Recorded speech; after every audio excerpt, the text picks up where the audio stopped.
Shalom saudara, saat ini kita berjumpa lagi dalam ibadah virtual. Tidak mengurangi rasa syukur kita mau masuk dalam hadirat Tuhan. Kami percaya dan yakin pertemuan ini menjadi pertemuan yang sangat indah, bahwa Tuhan punya kehendak yang baik buat kita semua. Sebelumnya kita akan berdoa untuk ibadah saat ini. Kami bersyukur Tuhan buat hari ini Engkau telah pertemukan kami lewat ibadah virtual Tuhan. Biarlah ibadah ini menjadi kekuatan bagi kami semua dan memberikan semangat bahwa kami bisa bertemu dengan saudara yang lain dengan segala keadaan yang baik Tuhan. Kami percaya Tuhan, kami yakin bahwa Engkau Allah yang melindungi kami, yang memberkati kami, yang menolong kami dalam setiap kehidupan kami.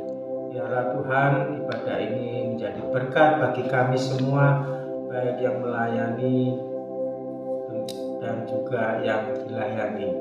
Kami menyerahkan semuanya Tuhan bagi pemusik, WL, singer, dan semua orang-orang yang terlibat dalam pelayanan ini, terlebih dalam pembawaan firman Tuhan. Kami percaya Engkau akan memberkati kami lewat firman-Mu dan menguatkan kami dalam menghadapi kehidupan ini Tuhan. Kami menyerahkan semuanya Tuhan dari awal hingga akhirnya, biarlah menjadi kekuatan bagi kami semua. Dalam nama Tuhan Yesus kami berdoa dan mengucap syukur. Haleluya, amin. Tuhan, kita akan masuk dalam hadirat Tuhan, kita akan memuji Tuhan dan curahkan anugerah baru buat kita. Haleluya.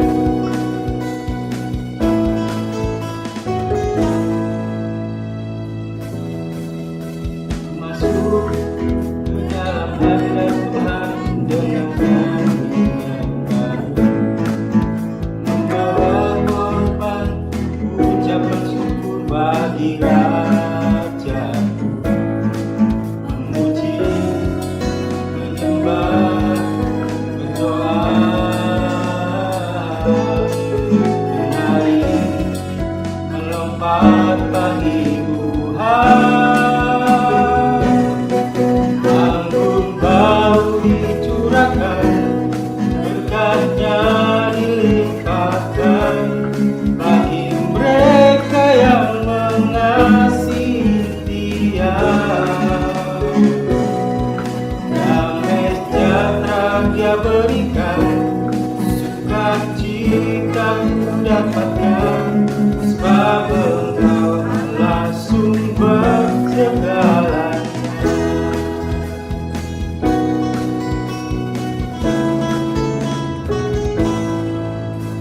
Masuk ke dalam hadirat Tuhan dengan nyanyian baru, membawa korban ucapan syukur bagi Raja, memuji, menyembah, berdoa, menari, melompat bagi Tuhan. Anggur baru dicurahkan, berkatnya dilimpahkan bagi mereka yang mengasihi Dia. Damai sejahtera Dia berikan, sukacita ku dapatkan, sebab Engkau adalah sumber segalanya. Anggur baru dicurahkan, berkatnya dilimpahkan bagi mereka yang mengasihi Dia. Damai sejahtera Dia berikan, sukacita ku dapatkan, sebab Engkau adalah sumber segalanya. Sebab Engkau adalah sumber segalanya. Sebab Engkau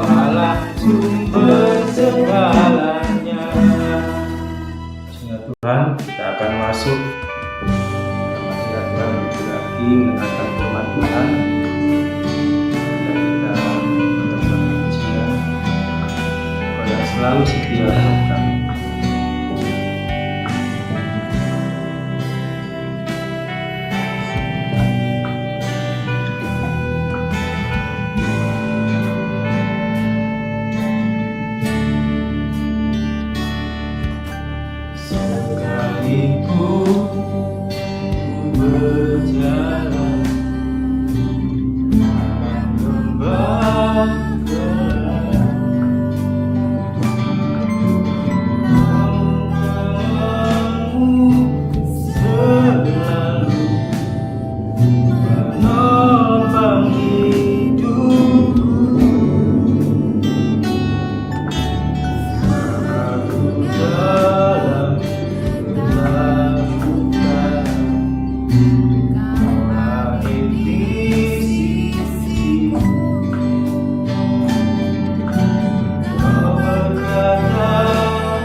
Sepanjang hidupku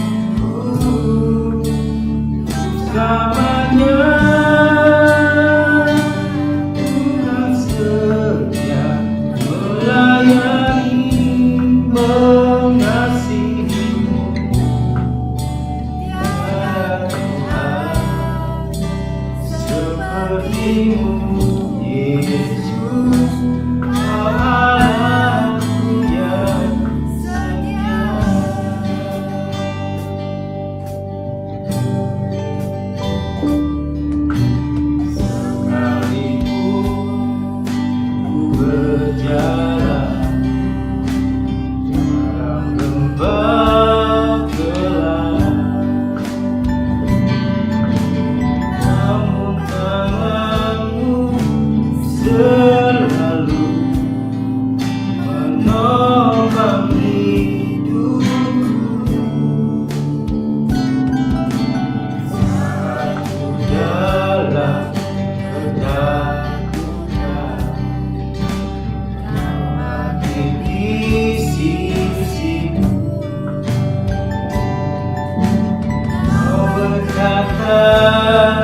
Jangan takut, Kau beriku kemenangan.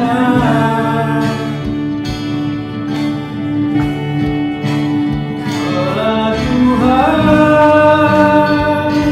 yang berjanji, tak sekalipun Kau ingkari kesetiaan-Mu.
kami percaya Tuhan Kau sediakan makanan yang terbaik lewat firman-Mu.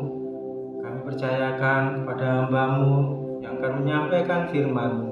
Biarlah firman-Mu menjadi kekuatan bagi kami semua yang mendengarkan. Dan kami percaya Tuhan Kau mempunyai rencana yang baik buat kami sekalian Tuhan. Beracaralah Tuhan buat kami semua, kami siap mendengarkan segala firman-Mu. Kami serahkan dari pertengahan ini Tuhan hingga akhirnya ibadah ini. Di dalam nama Tuhan Yesus kami berdoa dan mengucap syukur. Haleluya. Amin. Shalom saudaraku yang terkasih dalam Kristus. Bersyukur pada Tuhan kalau hari ini kita masih diberi kesempatan untuk bisa melakukan mendengar firman Tuhan. Karena kita tahu melalui pendengaran kita akan firman, kita ini dijadikan orang yang terberkati. Orang yang dicintai Tuhan. Kita mendengar, mengerti, melakukan, dan kita jadi umat. Dia menjadi Tuhan bagi kita. Ya, kita bisa melekat pada Tuhan dan kita jadi berbuah-buah banyak. Dalam kitab Injil Yohanes pasal 15 ayat 4, 5 dan ayat yang ke-8. Di situ dituliskan Tuhan adalah pokok anggur dan kita adalah carang-carangnya. Kalau carang atau ranting itu melekat pada pokoknya, maka ranting ini hidup dan bisa berbuah banyak. Tapi sebaliknya kalau ranting ini tidak melekat pada pokoknya, ranting tidak bisa berbuat apa-apa melalui kekuatan dirinya sendiri. Dia tidak berguna kecuali nanti jadi kering dan dibakar. Tidak bermanfaat. Ingat Yeremia pasal 13. Dari ayat yang pertama sampai ayat yang ke-7, kemudian ayat yang ke-11. Kalau di Yohanes diibaratkan pokok dan rantingnya, sehingga kalau hubungan itu melekat, maka ranting itu bisa berbuah banyak, dan berbuah banyak, maka Bapa di surga dimuliakan melalui berbuah-buah kita. Dalam Yeremia pasal 13, di situ Tuhan mengumpamakan dalam perumpamaan yang beda, tapi dalam pengertian yang sama. Minggu lalu kita sudah sempat mereksa sedikit, saudaraku ya. Ini kita bandingkan di Yeremia 13 ayat 1 sampai 7, di situ dituliskan Yeremia itu disuruh beli ikat pinggang, lenan. Kemudian tidak lama Tuhan bilang suruh pakai, ikat pinggangnya dipakai. Setelah dipakai, ikat pinggang ini disuruh ngelepas. Setelah disuruh lepas, disuruh nyembunyikan di tepi sungai Efrat. Yeremia pun melakukannya. Setelah Yeremia melakukan, tidak lama kemudian Tuhan kasih perintah lagi kepada Yeremia untuk mengambil ikat pinggang itu. Saudara, apa yang terjadi? Ikat pinggang itu lapuk dan dituliskan di ayat yang ke-7 ya. Maka pergilah aku ke sungai Efrat, lalu aku menggali dan mengambil ikat pinggang itu dari tempat aku menyembunyikannya. Tapi ternyata ikat pinggang itu sudah lapuk, tidak berguna untuk apapun. Ya, ayat 11, ya, di situ tuliskan, sebab seperti ikat pinggang melekat pada pinggang seorang, demikian tadinya segenap kaum Yehuda, kaum Israel, kulekatkan padaku. Demikian firman Tuhan, supaya mereka itu menjadi umat, menjadi ternama, terpuji, terhormat bagiku. Tapi mereka tidak mau mendengar. Ya, kalau Yohanes menuliskan pokok anggur dengan rantingnya, saudara, di kitab Yeremia digambarkan seperti ikat pinggang dengan pinggangnya dilekatkan. Artinya kalau engkau melekat kepada Tuhan, Sang Pencipta, maka engkau akan dijadikan umat. Dan kalau engkau jadi umat, Maka di situ dikatakan engkau akan ternama, engkau akan dijadikan terpuji, engkau dijadikan terhormat bagi Tuhan. Ayat yang lain menuliskan, Ulangan kalau tidak salah, kita dijadikan kepala bukan ekor. Kita dijadikan naik bukan turun. Kalau kita umat, kita akan mengalami peningkatan, penanjaan. Mulai dari pengenalan kita akan Tuhan yang bertambah juga pelaksanaan atas rencana yang Tuhan rencanakan dalam hidup kita ini, supaya berguna bagi kemuliaan nama Tuhan. Tapi sayang, orang-orang Israel ini tidak mau, orang Yehuda juga tidak mau dengar. Ya, coba dilihat jahatnya orang Yehuda ini. Yeremia 5 ayat 23 dituliskan, bangsa ini mempunyai hati yang selalu melawan dan memberontak. Mereka telah menyimpang dan menghilang, ya. Punya hati yang ngelawan dan berontak, menyimpang dan menghilang. Ya, kalau ada orang nyimpang, Tuhan pasti mengingatkan berulang-ulang supaya kembali. Tapi ini diingatkan berulang-ulang, tidak juga mau, menyimpang sampai menghilang. Mengapa, Saudara? Yeremia 7 ayat 25 sampai 28. Di situ ya dituliskan, dari sejak waktu nenek moyangmu keluar dari tanah Mesir sampai waktu ini, aku mengutus pada mereka hamba-hambaku para nabi hari demi hari, terus menerus. Loh, ini tadi saudaraku ya, menyimpang dan menghilang. Mengapa bisa sampai menghilang? Karena sebetulnya bukan Tuhan membiarkan mereka menghilang, tapi Tuhan sudah mengutus para nabi yang terus menerus hari demi hari untuk mengingatkan mereka. Ayat 26, tapi mereka tidak mau mendengarkan kepadaku, tidak mau memberi perhatian, bahkan menegarkan tengkuknya, berbuat lebih jahat daripada nenek moyang mereka. Sekalipun engkau mengatakan kepada mereka segala perkara ini, mereka tidak akan mendengarkan perkataanmu. Dan sekalipun engkau berseru kepada mereka, mereka tidak akan menjawab engkau. Sebab itu kukatakan kepada mereka, inilah bangsa yang tidak mau mendengarkan suara Tuhan Allah mereka, dan yang tidak mau menerima pengajaran. Ketulusan mereka sudah lenyap, sudah hapus dari mulut mereka. Ya, hati yang selalu melawan dan memberontak. Mereka menyimpang.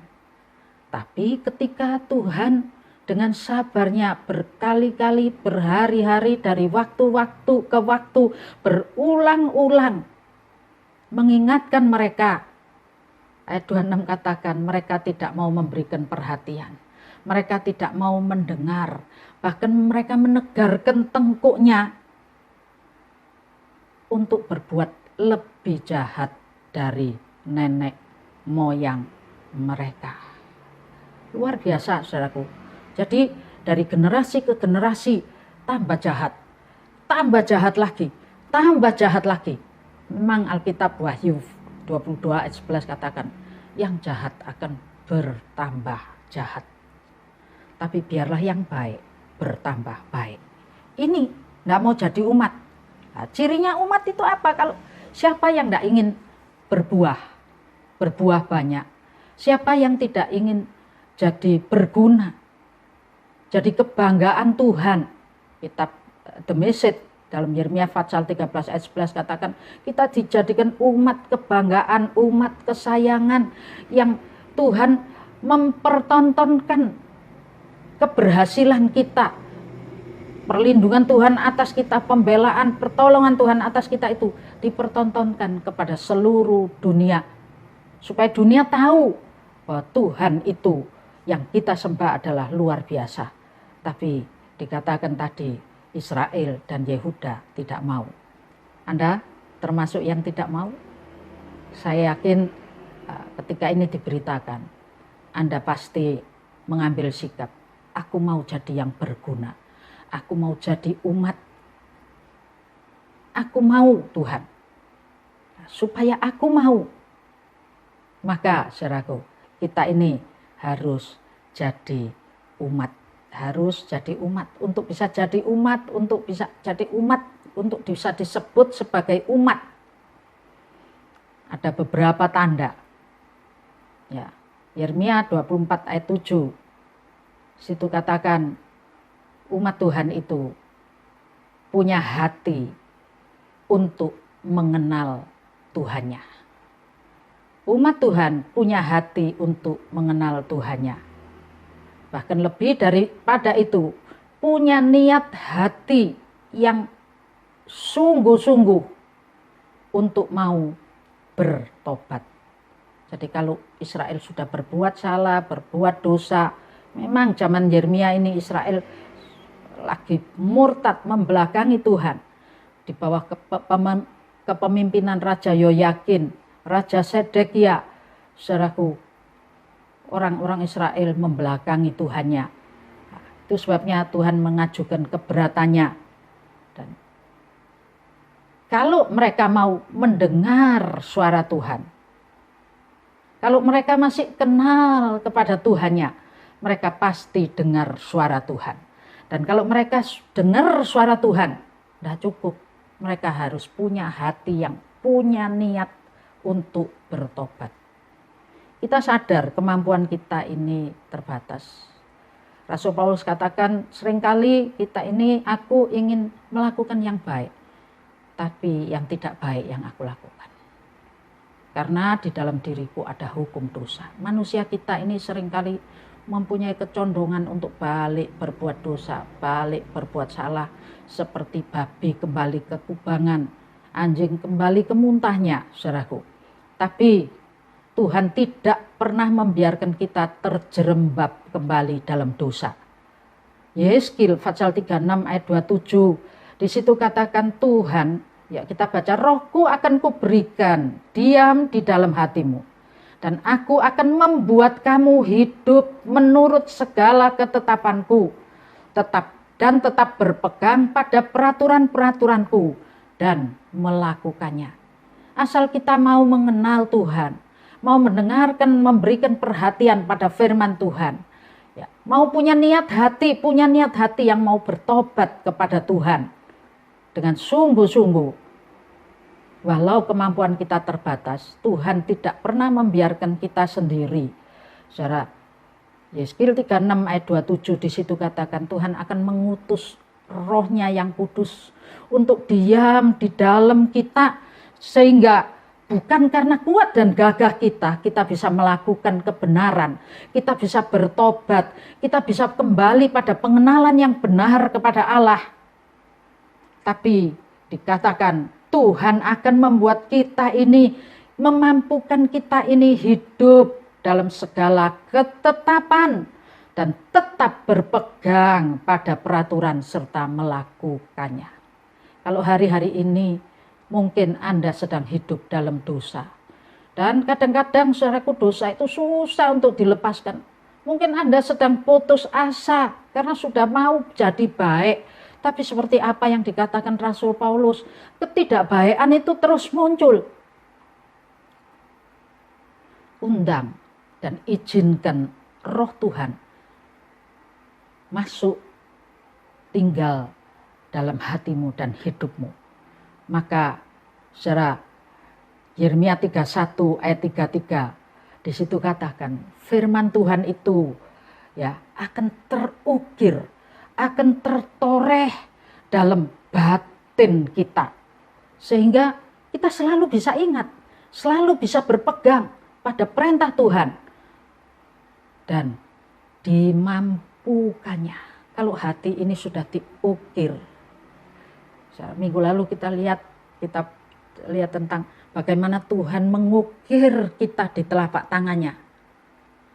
Tapi saat ini juga kita lihat bagaimana roh Tuhan yang diam di dalam hati kita akan menorehkan hukum-hukum Tuhan di dalam hati kita, Artinya kita mempunyai cinta, kita mempunyai kasih, kita mempunyai kerinduan yang tidak bisa lepas.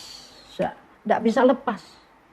Dan karena itu Tuhan memampukan kita untuk bisa melakukannya. Melakukan yang baik. Dan satu ciri lagi, saudaraku. Anda lihat kambing dan domba itu bedanya apa? Kalau domba itu berbanyak, bisa bareng, jalan bareng. Tapi kalau kambing, wah ada 2 jantan, 3 jantan, sudah gegeran, saudaraku ya. Yeremia 32 ayat 29, saya baca, aku akan memberi mereka satu hati dan satu tingkah langkah, sehingga mereka takut kepadaku sepanjang masa untuk kebaikan mereka dan anak-anak mereka yang datang kemudian. Di samping tadi, hati kita secara pribadi, kita mengalami lawatan Tuhan, pertobatan yang sungguh-sungguh, dan Roh Kudus menolong kita, memampukan kita untuk melakukan ketetapan Tuhan, dan firman-Nya itu tidak terlupakan karena tertoreh dalam hati. Betul saudaraku ya, kalau kita ini mengizinkan Roh Kudus tinggal dalam hati kita. Ketika kita butuh, mungkin saat kita baca firman, seperti kita lupa. Tapi ketika kita butuh, ketika kita perlu, Roh Kudus itu mengingatkan kita akan firman yang pernah kita baca. Jangan takut, jangan gentar, jangan khawatir, dan banyak hal yang lain. Saudara, Roh Kudus akan mengingatkan. Dan lebih daripada itu, dari Yeremia 32 ayat 29, ayat 39 tadi dikatakan, Tuhan itu akan memberikan kepada kita, bukan cuma secara pribadi, tapi umat Tuhan yang bertobat itu bersama-sama diberikan kesehatian. Dan juga satu langkah, satu hati, satu langkah. Ini luar biasa loh saudaraku. Ingat ceritanya si kusta, 4 orang kusta yang ketika Samaria dikepung oleh Sanherib sampai kelaparan, ibu makan anaknya. Orang kusta ini mempunyai niat untuk masuk ke wilayah yang diduduki oleh pasukan Sanherib. Saudara, mereka seia sekata, mereka satu tujuan, satu lang. Saudara, ketika hati mereka sama, langkah mereka sama, Anda harus tahu, saudara, kita ini tidak sendiri. Kita ini berjemaat bersama-sama dengan rekan-rekan sepelayanan, rekan-rekan seiman. Tuhan bilang, Yeremia 32 ayat 39, Tuhan akan memberikan kepada kita satu hati. Seperti 4 kusta tadi, daripada kita duduk di sini mati, ayo kita masuk ke kota. Sehati, kalau mereka enggak sehati, beda. Kemudian karena sehati bisa selangkah. Dan sehati selangkah ini, saudara, membuat langkah kita seperti derap langkah pasukan Tuhan yang bisa memporak-porandakan musuh. Tuhan memberikan pertolongannya yang luar biasa. Itulah di Yeremia 32 ayat 39 ini dikatakan, sehingga mereka takut kepadaku sepanjang masa. Ya, untuk apa? Untuk kebaikan mereka. Jadi kita takut kepada Tuhan, kita mau mendengarkan firman Tuhan, kita mau melakukan firman Tuhan, kita mau menuruti, berpegang pada firman Tuhan. Itu untuk kepentingan kita, untuk kebaikan kita. Dan bahkan untuk kebaikan anak-anak kita yang datang kemudian, untuk kebaikan generasi-generasi berikut. Secara peraturan dan ketetapan itu kadangkala kita merasa seperti berat. Tapi kita harus tahu, kalau ketetapan dan peraturan itu diberikan sebetulnya untuk keselamatan kita, untuk keamanan kita, untuk kebaikan kita.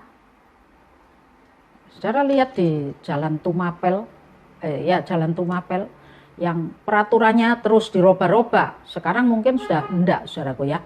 Waktu sekolah Santa Maria di komplek kita ini kan komplek ya, baik sekolah Santa Maria, WM, Katarina, sampai Dapena, ada banyak sekolahan sehingga macet total.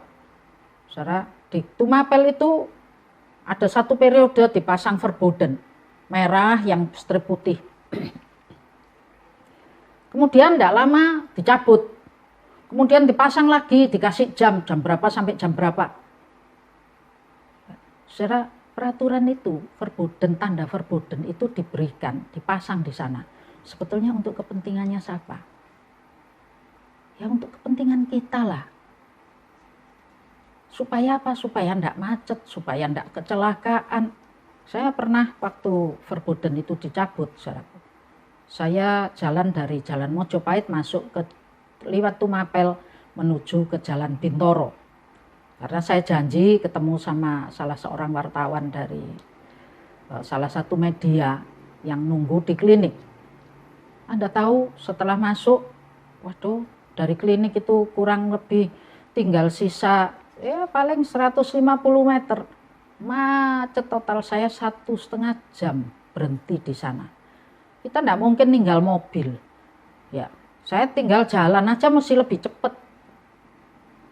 Saya cerita ini tujuan saya, saudaraku ya, adalah untuk memberikan pengertian supaya kita ngerti bahwa peraturan, ketetapan yang Tuhan berikan kepada kita itu sebetulnya adalah untuk kebaikan kita semua. Juga bukan hanya bagi kita, bagi anak-anak kita. Luar biasa, saudaraku ya. Jadi Anda mau jadi umat, Anda mau terberkati, amin. Cara kerja Tuhan supaya kita ini bisa jadi umat, cara kerjanya gimana? Matius 7 ayat 16 sampai 20 di situ menceritakan sebuah cerita tentang pohon dan buahnya. Kalau pohonnya baik, buahnya baik. Dari buahnya kamu kenal pohonnya. Tidak mungkin pohon yang baik membuahkan buah yang jelek. Atau sebaliknya, saudaraku ya.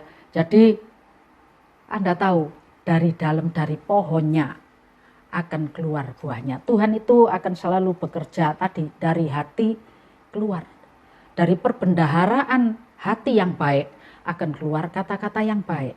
Dan tentu bukan hanya kata-kata, tapi juga perlakuan, perbuatan, sikap yang baik juga. Sebaliknya dari perbendaharaan hati yang jahat, keluarnya kata-kata jahat melulu, meso melulu, gerutu melulu, marah melulu. Anda yang suka marah, Anda yang suka meso-meso, mari introspeksi.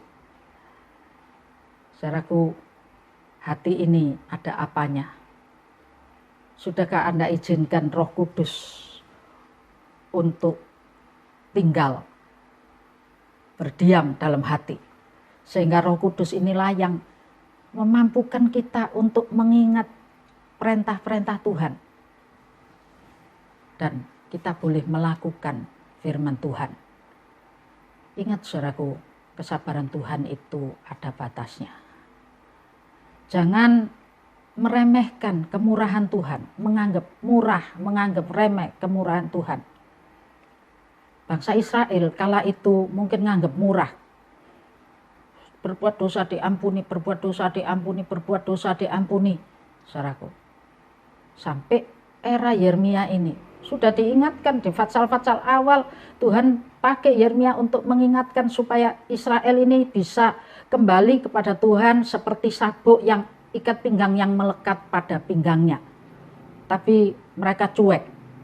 Sehingga Fatsal yang ke-24 dari kitab Yeremia ini, saudaraku ya, kitab Yeremia ini Fatsal yang ke-24 ayat 1 sampai 3. Ya. Di situ Yeremia kembali diberikan penglihatan. Apa yang dilihat Yeremia? 2 keranjang buah ara. Kita baca saja, lihatlah Tuhan memperlihatkan kepadaku 2 keranjang buah ara berdiri di hadapan bait Tuhan. Hal itu terjadi sesudah Nebukadnezar Raja Babel mengangkut ke dalam pembuangannya. Yekonia bin Yoyakin, Raja Yehuda, beserta para pemuka Yehuda, tukang dan pandai besi dari Yerusalem dan membawa mereka ke Babel. Keranjang yang satu berisi buah ara yang sangat baik, berisi buah ara yang bungaran, tetapi keranjang yang lain berisi buah ara yang jelek yang tidak dapat dimakan karena jeleknya. Lalu berfirmanlah Tuhan kepadaku, apa yang kamu lihat, Yeremia? Maka jawabku, buah ara yang baik itu sangat baik, dan buah ara yang jelek yang tidak dapat dimakan karena jeleknya. Ayat ini, penglihatan Nabi Yeremia ini disampaikan setelah Israel diperingatkan berkali-kali dan tetap tidak mau mendengarkan, memberikan perhatiannya kepada peringatan Tuhan. Bahkan dituliskan ayat tadi, menegarkan tengkuknya untuk melakukan yang lebih jahat, lebih jahat lagi dan lebih jahat lagi, sehingga kesabaran Tuhan ada batasnya. Ada waktunya Tuhan mengizinkan kesusahan besar terjadi pada Israel. Raja Nebukadnezar, Raja Babel, datang menyerbu Israel. Dan semua perkakas rumah Allah diangkut pergi ke Babel. Bukan hanya itu, mereka ditawan semuanya. Saudaraku, nanti kapan kita periksa, Tuhan itu luar biasa. Kita yang perlu kita ini belajar saja, ya, belajar untuk taat. Kadang-kadang sekalipun belum tahu tujuan akhirnya, belajar ngerti Tuhan, belajar taat kepada Tuhan. Ya, buah pohon ara lah. Orang-orang yang tinggal di Babel ini penglihatan dua keranjang pohon ara. Yang satu keranjang itu jelek pol, saking jeleknya tidak bisa dimakan. Kemudian yang satu keranjang buah ara bungaran, buah ara yang bagus. Saudaraku, Yekonia dan orang-orang serta pembesar Yehuda yang diangkut ke Babel itu adalah digambarkan seperti buah ara bungaran. Di Babel mereka mendapatkan perhatian Tuhan yang luar biasa. Pertolongan, pembelaan Tuhan, kita kenal banyak yang dapat pertolongan, ya. Tapi sebaliknya yang tinggal, ya. Siapa yang tinggal? Orang-orang yang Yeremia memberikan peringatan untuk ikut diangkut ke Babel. Mereka tidak percaya, tidak mau mendengar, mereka mengeraskan hatinya. Bahkan Yeremia dimasukkan ke dalam sumur, diikat, saudara. Mereka yang tidak mau dengar firman Tuhan, yaitu ciri mereka. Mereka adalah seperti buah ara yang sangat jelek. Dari sini saya ingin mengatakan kepada Anda, ada saja cara Tuhan untuk meluputkan dari sekian orang yang derap langkahnya bareng, satu hati, satu langkah. Itu semua di Babel dan dipelihara oleh Tuhan di Babel. Tapi yang tidak mau selangkah, tidak mau satu hati, mereka tinggal bersama Sedekia. Jadi pamannya Yoyakin, saudara, di Yerusalem. Mereka mengeraskan hati karena Tuhan sudah menghukum Yerusalem. Tuhan bilang, kamu tak bawa, tak ungsikno dibawa, tak izinkan untuk dibawa oleh Raja Babel ke Babel. Dan di sana mataku akan ada mengamatimu. Orang yang tahu Yerusalem sudah dalam penghakiman Tuhan, penghukuman Tuhan, mereka yang tinggal di Yerusalem, itu mereka yang membangkang terhadap peringatan Tuhan dan perintah Tuhan. Mereka yang mengandalkan kekuatan dan kemampuan sendiri. Mereka yang menegarkan tengkuknya. Kapan-kapan kita belajar, saudaraku, ya, bagaimana mereka, jahat sekali. Sehingga sebagian mereka tinggal di sana, bahkan sebagian tinggal di Mesir. Yang tinggal di Yerusalem dan sebagian yang ada di Mesir, mereka mengalami aniaya, mereka mengalami tekanan yang luar biasa. Saudara, dari penglihatan ini kita belajar satu hal lagi. Apa? Tidak ada abu-abu. Kalau jahat, jahat benar. Kalau baik, baik benar. Firman Tuhan tidak boleh dipilah-pilah. Separuh kita ikuti, separuh enggak. Tidak ada yang tengah-tengah. Ikut Tuhan ya ikut Tuhan sungguh-sungguh. Orang yang membantah Tuhan, orang yang tidak memberikan hatinya, tidak memberikan perhatiannya kepada suara Tuhan, orang ini tidak akan jadi tengah-tengah, tapi ya akan jadi lebih jahat dan lebih jahat lagi. Ya, coba Wahyu 22 ayat yang ke-11, barang siapa berbuat jahat. Nah, dalam hal ini tidak mendengar suara Tuhan, tidak memberikan perhatiannya kepada Tuhan, itu sudah berbuat jahat ya. Barang siapa berbuat jahat, biarlah ia terus berbuat jahat. Barang siapa yang cemar, biarlah ia terus cemar.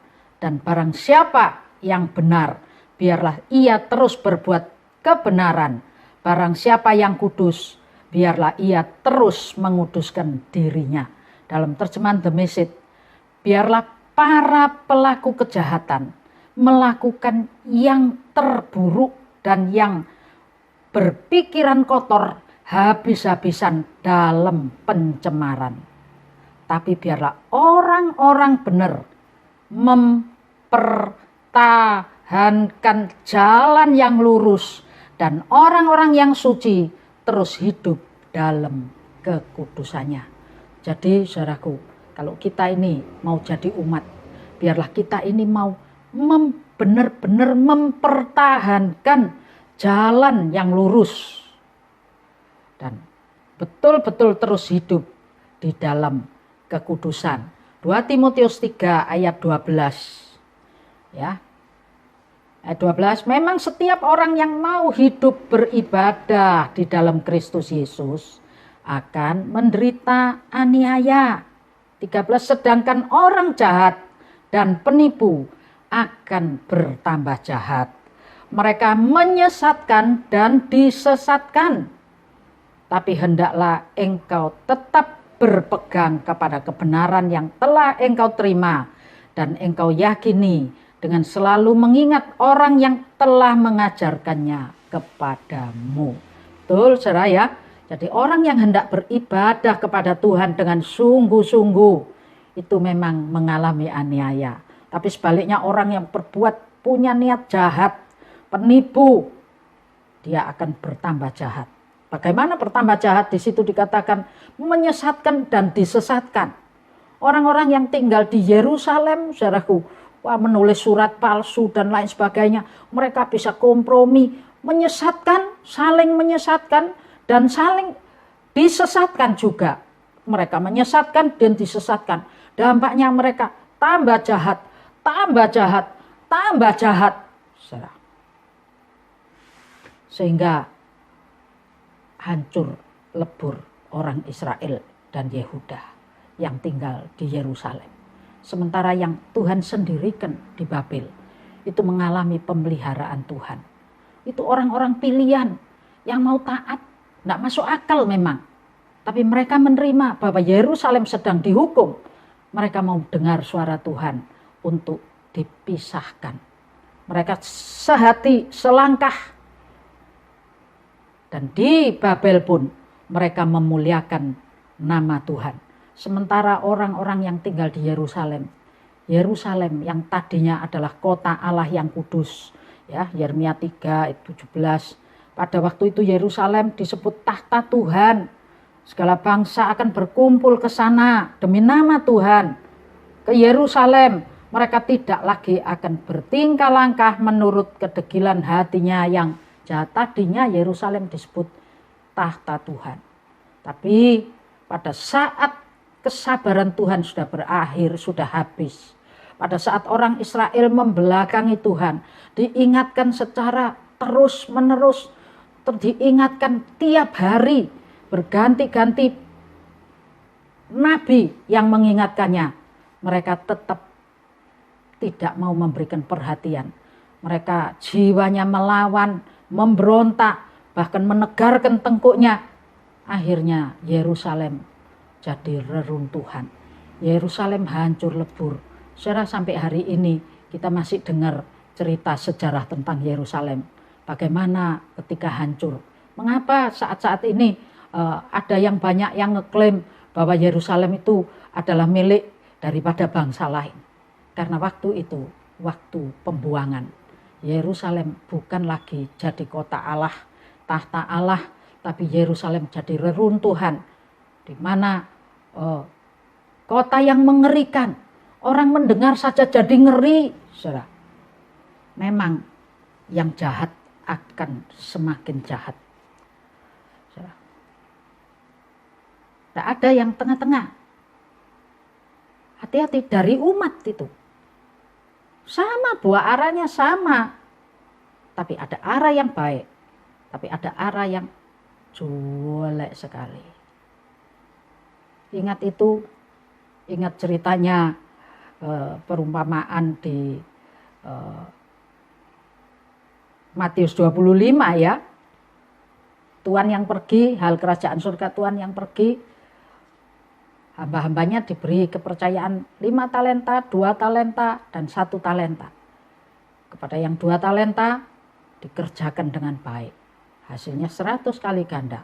Kepada yang 2 talenta dikerjakan dengan baik. Tapi kepada yang 1 talenta Anda bisa dapat. Saya yakin Anda pasti tahu ceritanya. Gitu saudaraku ya. Yang 1 talenta apa yang dikerjakan? Mereka hamba yang 1 talenta ini, yang pertama pasti merasa aku kok dikasih dikit. Jadi tidak menghargai, tidak sukacita, dipercaya modal, tidak sukacita.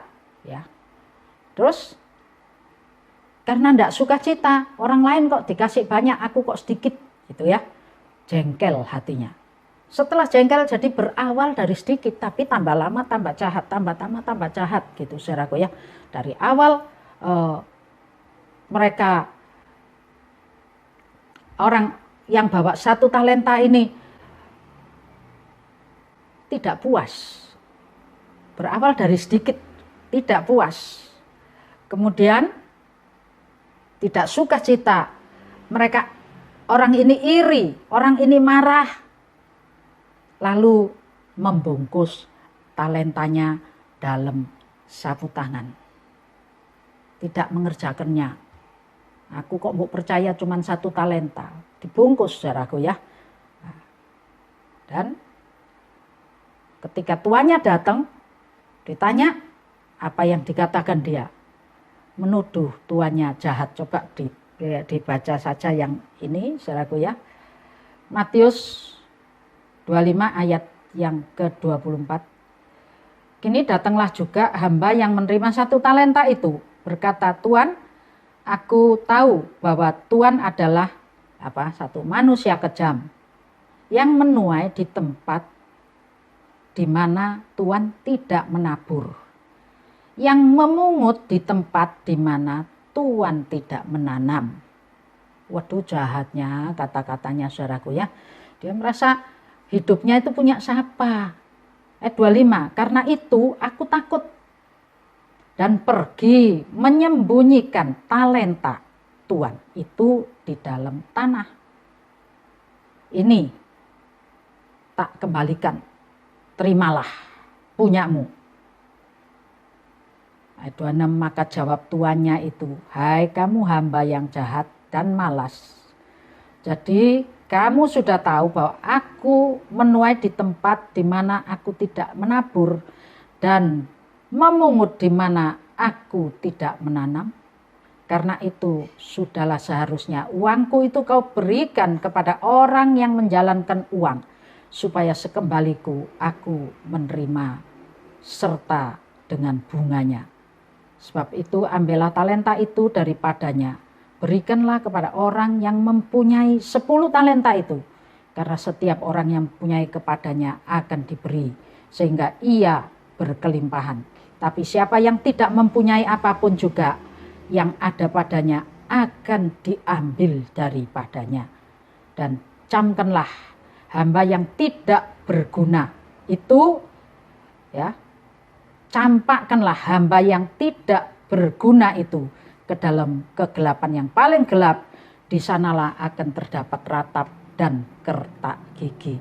Kalau tadi menjadikan umat, ya, supaya berguna, menjadi kebanggaan.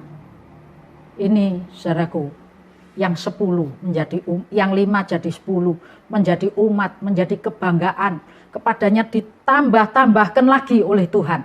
Sebaliknya, hamba yang tidak menghargai, dari jahat bertambah jahat, tambah jahat lagi, tambah jahat lagi. Dan ayat 30 menuliskan, hamba ini adalah hamba yang tidak berguna. Seperti ranting yang tidak berbuah, dia pasti akan dipotong jadi kering dan dibakar.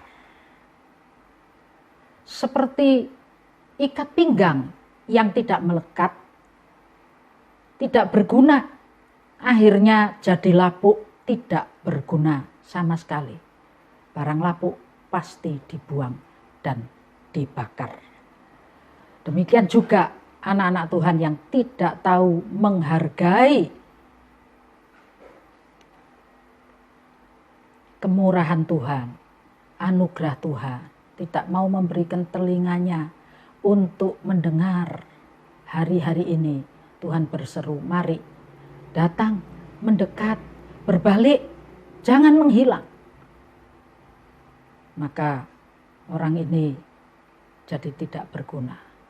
Saya yakin Anda dan saya jadi orang yang berguna. Kalau hari-hari ini ada teguran, relakan hatimu untuk diberikan kepada Tuhan satu hal yang lebih baik dan lebih baik lagi. Amin. Mari kita berdoa. Jika ada di antara kami yang sedang hidup dalam dosa, mari Tuhan lawat kami. Curahkan roh-Mu yang kudus bagi kami. Mampukan kami untuk mengangkat kaki kami, meninggalkan dosa dan kembali pada jalan yang benar. Kalau hari-hari ini kami sudah jadi orang yang seperti hamba yang sudah diberi 5 talenta dan berbuahkan menghasilkan 100 kali ganda. Mari Tuhan, Tuhan akan tambah-tambahi kami. Tambah-tambahi kami. Sehingga segala kemuliaan bagi Tuhan. Kami jadi orang yang berguna. Jemaat Tuhan diberkati Tuhan. Ditambahi lagi. Dan jadikan kami satu hati, satu visi, satu langkah. Sehingga langkah kami bisa jadi derap langkah pasukan surgawi yang menyongsong Tuhan datang kali yang kedua. Kuatkan umat-Mu Tuhan dan berkati umat-Mu. Dalam nama Tuhan Yesus Kristus. Amin.